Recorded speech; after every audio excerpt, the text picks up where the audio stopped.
Good morning, everybody. Today is Friday, July 11th. The seasonal focus is the tree bends with ripened fruit. The morning focus is the angel of air. The opening says, practice deep breathing outside before meditation. Expand your belly and chest and stretch your limits. And here's the wording for the meditation. Sweet is the breath of nature in my life. Fragrant is the warm wind off the meadow where I lie. All this is given to me, but in my striving for the illusory acquisitions of the world, are these treasures lost to me? Simple joy is mine, if I but slow my pace. Today will bring the spirit of simplicity to my travels.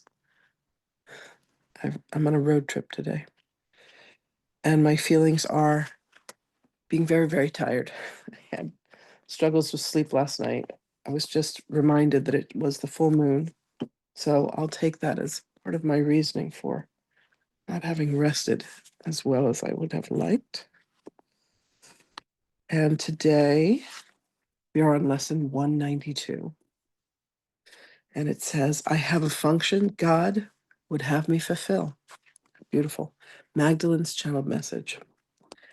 Greetings, beloveds. There is indeed a function that belongs to you. It belongs to all. And that is to be as God created us.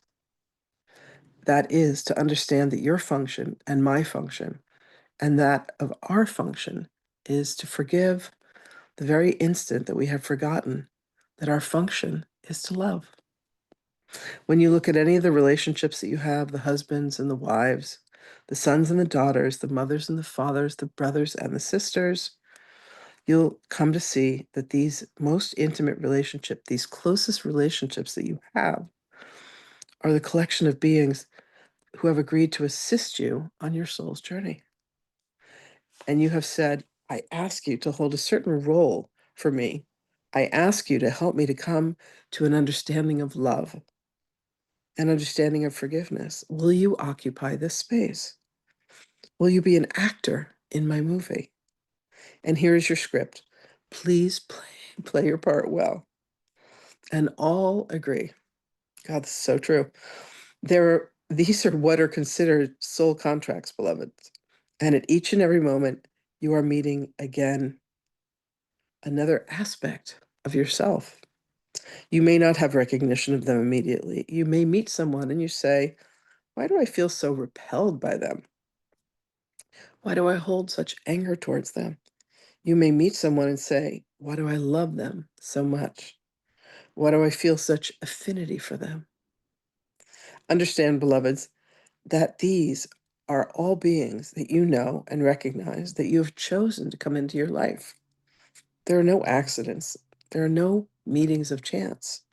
Everything is divine through the will of God for you to be able to do your function, which is to remember that you are love. Every time that you feel that there is a relationship, that there is a circumstance, that there is something that does not belong, every time that you are fired, every time that you are displaced, every time that you are homeless, every time that you are no longer relating to a being when they seem to have perished, when they seem to have died, when they seem to have been killed, all of this, beloveds, are the circumstances that have been given you so that you may remember and you may forgive and say, I forgive this circumstance. I have felt victimized. I have felt that this should not be. I have judged this as anything other than the pure love that it is, the pure essence of God. You have forgotten to look and to see the love. You have forgotten to bless it. And you have forgotten to see it and say, this is indeed innocent. This is indeed neutral. It has only the meaning that I have applied to it. So forgive yourself in these moments, beloveds. And when you see the world of reaction around you, when you see the beings in your world that seem to fear, understand that it is an aspect of you that is looking at your own fear in the mirror. You are only ever meant to love, beloveds. You are only ever meant to extend love. You are holy, and your holy relationships with one another are a reflection of your holy relationship with God. You are as God created you. All beings are as God created them. And in the manifestation here, they are as you had asked them to be, to remind yourself that you and the Father are one. It is very simple mathematical equation. Blessings to you, beloveds, and we will speak with you again. She does make it seem so simple. I definitely have had moments of forgetting, but I guess that's part of the plan. And then we get reminded. Beautiful. All right, let me bring our beloved Magdalene forth.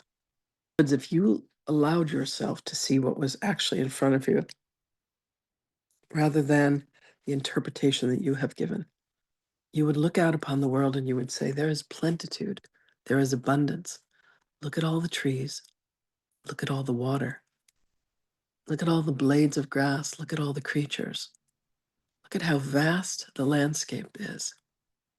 Look at all the countries, look at all the people. And you would never allow yourself to have a moment of feeling scarcity.